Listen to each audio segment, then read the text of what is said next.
Amy, your host of Mother Lessons. I'm a postpartum doula supporting women through the transition into motherhood and after through emotional and physical support. Mothers need other mothers, and through this podcast we can connect and support each other. Mother Lessons was inspired by the word matrescence. The word was coined in the 70s by anthropologist Dana Raphael. It is the transition period of becoming a mother. Similar to a child becoming a teenager through adolescence, our hormones go wild, our hair and skin change, we learn a whole new dynamic to our bodies and our relationships around us. This podcast is for mothers and mothers-to-be. It's here to support mothers in this massive transition and identity shift, which can happen over many years. We will explore all things mothering ourselves and our children, because mothering ourselves is the first step. Hello, welcome to episode 2 of Mother Lessons. Today I want to introduce to you Anne-Marie. She is a mother of 2 and is a rapid transformational therapist and helps women heal their inner child, overcome trauma and regain their self-worth so they can finally leap into light-hearted, abundant adulthood and feel whole. This podcast was recorded at one of my mother circles and Anne-Marie was a guest there. We had the interview, followed by some questions from mothers, and then Anne-Marie took us through a journey, an RTT journey, so a self-hypnosis. This is available for you to also have as a 21-day challenge to reprogram your inner cheerleader. Just click on the link below and it will be sent straight to your inbox. Enjoy. This is Anne-Marie, and she is a rapid transformational therapist. It's the first time I've really heard of it in the last month since she reached out, and it was just spot on for what I'm into. In the past I've been really into sort of reprogramming the mind, but through a little bit of spiritual bypassing by positive thinking and all that kind of thing. And recently, in the last 2 or 3 years, I've really been interested in stopping the spiritual bypass and realizing that it's not just about speaking yourself into positivity and speaking yourself into the mirror that you're beautiful or whatever you want to think. And it's actually reprogramming the roots of our childhood and our traumas. And this is exactly what Anne-Marie is doing. So I'm really excited to have you on. How are you? Welcome. Thank you. Thanks a lot. I'm really good and I'm really happy to be here. I felt drawn every time more. And now since we've been all together at home, like the 4 of us, I feel every time more that I'm drawn into helping other moms and other women through what I've been going through, basically, and what I've been working on. So I felt like, when I saw you, and that's what I told you, right? Wow, let's talk to Amy and see if we can do something together. So I really think this is where we have to be, helping each other the best way in our day-to-day role as moms, partners, and women, basically. So how did you come across RTT? Let's just call it RTT for now because it's a handful to say.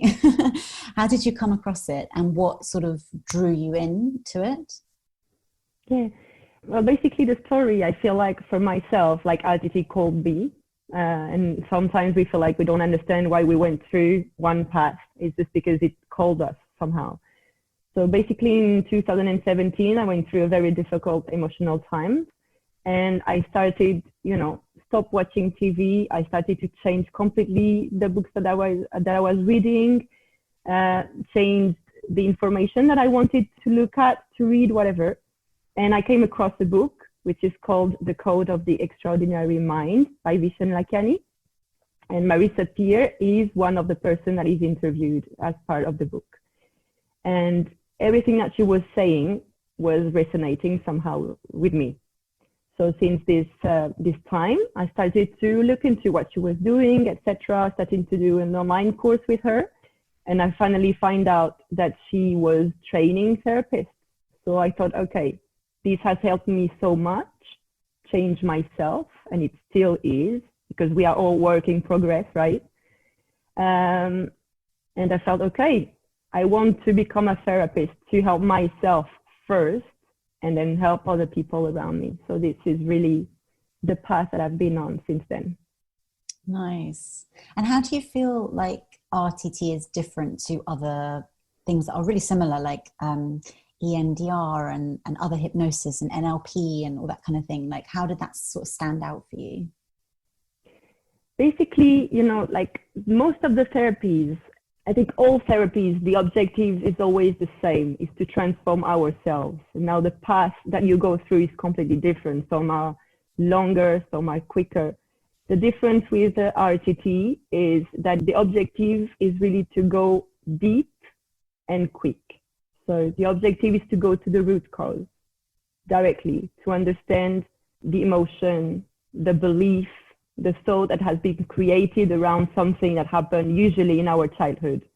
And from there, we create an emotion attached to something that happened, and it follows us during our whole life. So here, the transformation gets from understanding, because if you don't understand what happened, then you can't really change it. Okay. So this is where RTT is really different. So RTT is based on internal therapy. Basically, the objective is to get to the subconscious, which is where we have everything that has been registered since we were born, and even before, because we know that the baby still in the belly is already understanding a lot about what's happening around them. Okay. The objective is to understand, and then from the understanding, changing the habit or the thought or the emotion.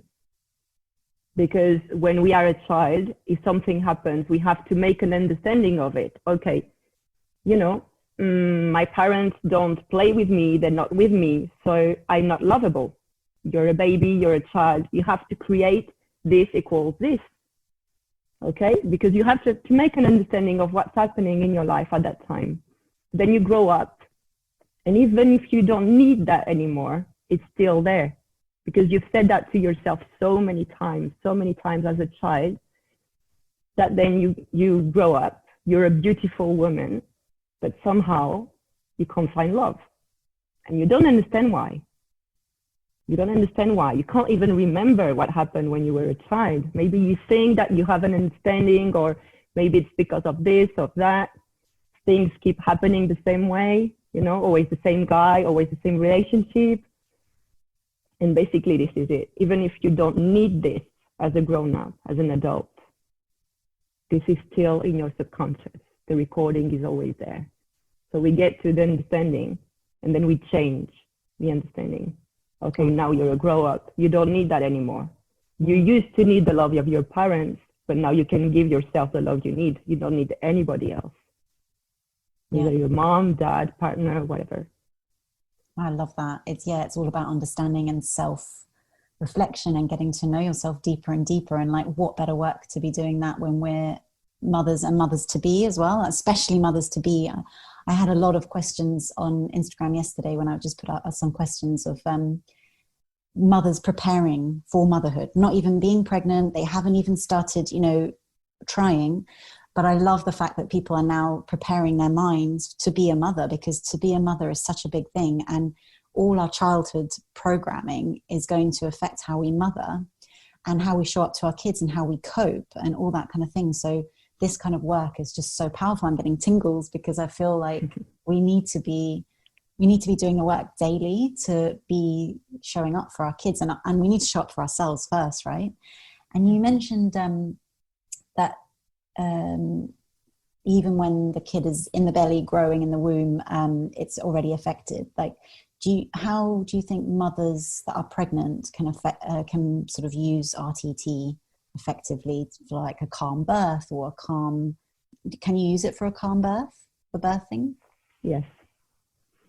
Basically, RTT can work from, even before, as you were saying, somebody is thinking of getting pregnant, somebody that is struggling getting pregnant.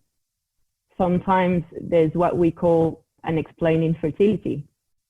And this is a tough topic. But sometimes, somewhere in our subconscious, we don't think we deserve, or we think it's too painful or whatever, because of stories we've heard, or because we had a tough time giving birth to our first baby. Then the second one takes time for whatever reason. So RTT can help you change the emotion you have around something that happened. Okay, so this is before. Then during pregnancy, it can help you get the calm, get the confidence that you have everything in you that you need to be a good mother, because this is the truth. But we've all forgotten that, right? When I had my first baby, I had never had a baby in my hands. I didn't even know what to do. I called my mom because I was, I didn't know what to do because I had never had a baby in my hands. So, but we know that we knew what to do, but somehow things got forgotten. And this is where your work is so important as well, because we have to remember we have everything in ourselves. Yeah. So it is also a form of getting there, remembering that it's innate to a woman to know what to do. Yeah, definitely. Have you got any stories? I mean, your page is full of testimonials, so it's really, really powerful. You can see that. But have you got any stories that stick out in your head, either for yourself or from a client, that obviously all confidential, but that you could share with us just to inspire us, and maybe mother related if you have one? Yeah, I can share one. And even yesterday I was asking my client as she was going. Basically, the story is that you're a mom and you have your first child and everything's fine, okay? And from the day your second child comes, then the relationship with the first one changed completely. Like you feel like you're not bond to him anymore, and there's this gap that's created. And my client called me because she didn't want to understand what was happening. She went through several types of other therapies before to understand what was happening. First of all, we usually try to understand what's happening with the child, but then we understand that we have to work on ourselves first, because they are a reflection of us, right? They are our teachers and not the other way around. And through RTT, what did we understand? We understand that, okay, it was a family of 2 brothers and sisters. And when the second one was born, my client was the first one and felt like he was left out.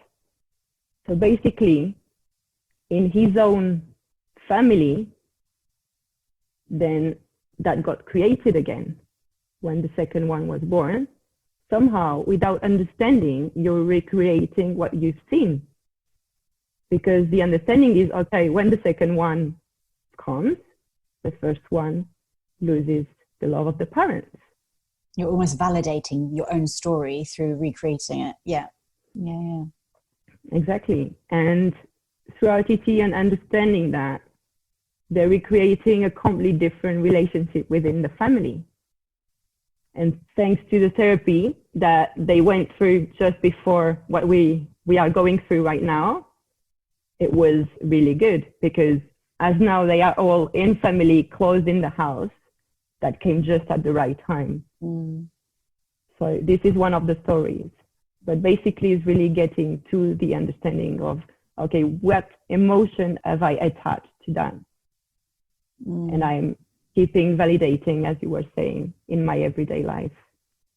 Do you do any sort of like imagining? So like imagining your childhood in a different way. So if you had an absent father, you imagine one that isn't absent, or even your own father that was present. Do you do any sort of imaginings like that? Or can you talk about the process a little bit more and what we'll be expecting? Yeah. Basically, during the RTT session, we go back, as I was saying, which is called, regression. You go back to scenes from your childhood. And what we do is together, because we have a conversation. Hypnosis is simply you're in a deep relaxation state, but we are having a conversation.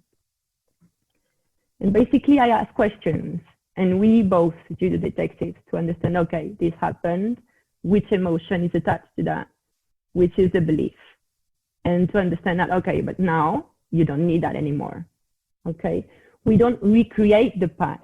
We go there, we understand, we see it, we review it, you know, and we understand what happened and how this that happened at that time is influencing your life today. Mm-hmm. And how it doesn't need to influence it anymore, you know? And then we recreate. We draw new pathways to recreate habits and recreate good beliefs in the life today. So the transformation goes that way. Then the session ends with a recording, one we are going to do today together, which is really good. The installation of the inner cheerleader is really, really good for moms and moms to be, and for women in general. But this one is more for moms and moms to be, because this is the theme for today. But basically, then you have to listen to the recording for 21 days, because we are animals of habits, right? We have to recreate the good habits. So it's really important to listen to the recording for 21 days to change this. And this is a quick process in the sense that in 21 days, you see the change, the transformation happening. And then after the 21 days, is there like a maintenance, or do you go back to it? Or how do you sort of see that you've made the change? How is there like some sort of measure, or what do you recommend after the 21 days? Some people feel like they need to listen to it a bit more, like 1 week more. Some people sometimes go back to that, you know, like if you have a tough day, you can go back to your recording. It's always there for you to use. The important time is really 21 days. Okay. Yeah. Focusing on that. Mainly, ITT is also different from other therapies because you deal with what you have to deal in 2 to 3 sessions. Okay, sometimes just 1 session. Oh, wow. This is where it is very different from other therapies. The objective is really to resolve and transform quickly, rapidly, and efficiently. Yeah, amazing. Sounds good. We all want that, don't we? I'm going to ask you two unrelated questions. Are there any books that have really shaped the way your path and just have inspired you and would really recommend to mothers or just people in general? Yeah, the first book, I would say that's the one I've read, which really changed the way I was seeing things. So the code of the... Again, I'm going to write it in the messenger. Yeah. It's called The Code of the Extraordinary Mind by Vishen Lakiani. So it's really a very, very big change of mindset of how we see the world, you know, how we can change ourselves, how we can recreate ourselves. Okay, this is really, really good in that sense, how our mind works. I'd say I've thought about that, and I really like Marisa Peer, so I'd say her books are really good. But there's one that really changed. There's one that really really changed me in the sense that since I had my children, I don't have much time. So this is something that we talked together, Amy, if you remember. We were saying, okay, we have to wake up early to do our things, etc. So there's a book that was really, really good for me, which is a book by Hal Elrod, Miracle Morning. I see Florence. Fists up. She's validating it. Basically, it changed me in the sense that now I wake up at 5:30 every day, and this is when I do my stuff. It's a bit like the 5 a.m. club or something. I've never read it, but I know this kind of... Yeah, exactly. It's a different, I think it's Robin Sharma, this one, 5 a.m. But basically, the main thing is wake up early while everybody's sleeping and do what you have to do. So this really changed me because I had my me time, my meditation time. So this really changed the game for me since I have my children. Yeah, totally. I think it's a really good book to have a look at. And which people have sort of transformed the way you mother or support the way you mother and mother yourself and mother your children? And they can be in real life people or they can be famous, whatever, like any inspirations that have really, that you follow, maybe like I've got people that I follow on Instagram that really support me as a mother, but also mothering myself, because we have to start with ourselves, right? Yeah. I think that, first of all, my influence, what I feel like is my influence today. Well, one person that I follow, he's called Dr. Shefali. Oh, yeah. It's a her. Okay. So, it's a woman, right? Yeah. Exactly. So I really love her because she's unconscious parenting, but she's also really about personal development. So she helps you around your children, but also she inspires you to work on yourself a lot. So I like her a lot. Apart from that, today I feel like my big teachers are my children more than anybody else. Because there's a really funny thing that ITT also have helped me understand through the years since I have my children. And the truth is, we only knew our parents when they became parents. Okay? So I started to feel like in my relationship with my partner or with my children, I was reacting strange ways, like if I was on autopilot, I was reacting and I wasn't not even thinking of what I was doing, saying whatever. And I understood step by step that it wasn't me reacting. It was something I've seen, I've learned. So now when I see my relationship with my kid, and if I see that it goes a bit too far or whatever, I try to have a step back and think, okay, what's happening here? Is it you? Is it you reacting? Is it the way you want to react or not? And I try to learn from that. I feel that they are my big teachers. Yeah, because they're just showing like our triggers, aren't they? So we can actually, every time we get triggered, we can learn from that trigger and question like, where's that coming from? And then use techniques like RTT to reprogram it. And I think our generation, these people on here, we're the people that are trying to change parenting from our 80s parents of, shame and punishment and all the things. And there's just a massive sort of paradigm shift of just respectful, peaceful, slow parenting. And I feel like for us who've had 80s parents who were very different to that, I'm speaking generally, of course, but we definitely need to reprogram our brain, because we're going to obviously have these reactions from our parents, and we need to be just self-aware, right? So they are our biggest teacher. I 100% agree with you. 100%. Exactly. And we are torn between what you say, we want to change, but then we have this influence. So we always trying to, I have to stop here and think, and what do I want for my family? What relationship do I want to create?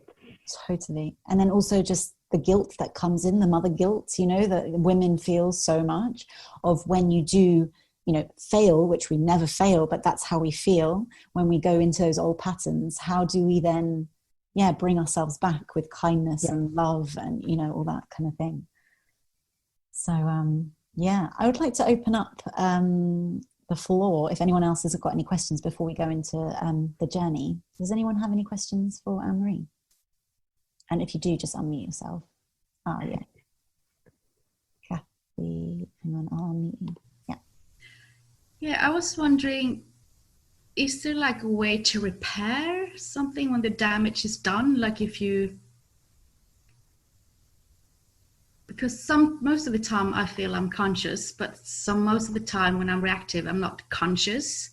So how do you sort of like get back into consciousness? Like when you screamed or yelled and you sort of feel agitated and bad and you see your child is crying, is there like a way to repair this gray zone within yourself together with your child? Or how do you sort of, I don't know. I understand what you mean. Basically, when we change inside, everything around us change. So the first thing, like I was saying that my client, the first thing that they did was to take the child to the therapist, And then the therapist say, okay, now come yourself. So we have to change ourselves. And if we change ourselves, they will automatically level up. So how RTT helps is it's not the event, because you can have somebody that had a very big trauma, but they managed to somehow resolve it.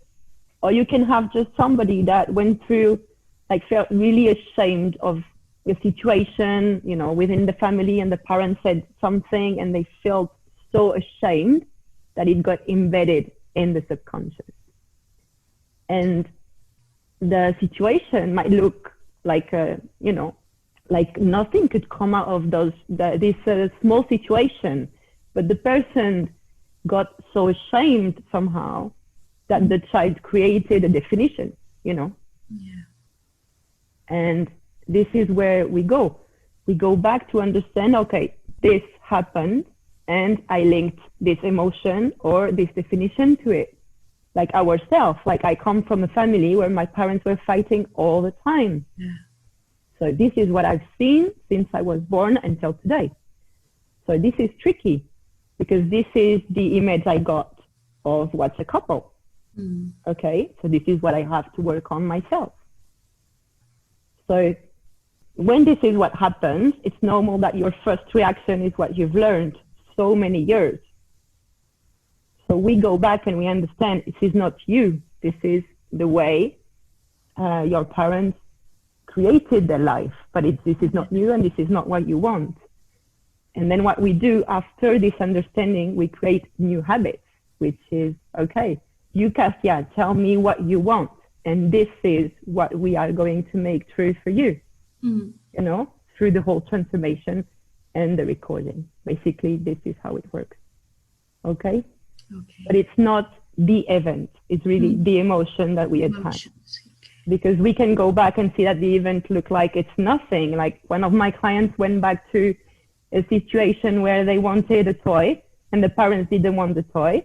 And the parents said something in the shop and the child felt so ashamed that got the impression, okay, I don't deserve anything, you know, and this shame kept on building up until today.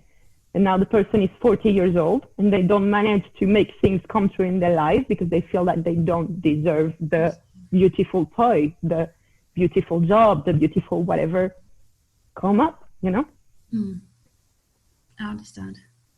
I hope I've answered your question. Yes, I understand. Yes, thank you. You're welcome. Vaida? And if any question come up at a later date, just feel free to contact me directly. I want to ask a question as well. So you mentioned that this therapy helps to go back into the root cause of any issue you might possibly have. And it's relatively short time, 21 day, right, to dig into something. But what if, for example, during that period you come up that it's not one issue or one cause of your actions right now that is shadowing from behind, but what is the various or the linear, you know, issues? Do you feel that this period is enough to sort it, or is just to tap into it? How does it really work? I understand you mean that maybe there's different issues, right? Yes, okay. Yes, exactly. Because it's unrolling, I guess, you know, with every day. Like if you're digging deeper and deeper, you might find that it's not just one, but it's like attached little issues that can come up. So is it recommended to follow this practice for longer than 21 days, or you feel that 21 days is enough to find the answers for that? What I was telling is for RTT, the normal is to do between 2 to 3 sessions, and sometimes just one session is enough. So during the 2 to 3 sessions, if you peel the onion, which is a bit what you say, the person could come and say, okay, I want to work on, you know, for example, self-confidence. So we would work on self-confidence, and usually self-confidence would show up in various different things, you know, like could be relationship, could be at work, whatever. It can touch on different things. And we could see later, at a later date, that there are still things that don't work somehow. So our brain also tricks us because it doesn't want us to change. It's difficult to change for our brain. It wants to always keep its energy. And when we change, it has to use its energy. So it's always, trying to protect us and to block us from changing. So what we do in the second session is, for example, understanding why it keeps blocking us, why there's this auto-sabotage, So this would be an ongoing work. What I see is, for example, for people that are in deep depression, then 2 to 3 sessions need to be done. Because sometimes the person wants to work firstly on anxiety, for example, but then we see that some other things come up. Because until we get really depressed, a lot of things are building up, okay? Now, if we want to work on something like lovability or self-confidence, sometimes just 1 session is enough. It really depends on what we want to work on and what comes up during the session. But you can work on anything. Thank you. And sometimes just by working on one, as I was saying, self-confidence, you can see transformation through different stuff in your life, just by working on one. Because if you work on the root, it can touch different categories in your life, basically. It could even change you physically, just working on self-confidence. That was a real treat, especially at the end, having that journey. I've been doing the RTT self-hypnosis that Anne-Marie gave us for 5 days now, and I love the simplicity of putting it on every morning and listening to it, to the same words of encouragement. I've been feeling shifts as if I'm growing into new boots. If you would like to do the 21-day self-hypnosis challenge, just sign up below and it will get delivered straight to your inbox. You can also join my private Mothers Facebook group by clicking below also, and Anne-Marie's there to answer questions. She's really, really available throughout your 21-day reprogramming journey wherever you start, so that's really, really helpful. Thank you for listening. So happy to have you by my side. If it wasn't for you listening, I'd just be talking to myself. So thank you. Have a good week.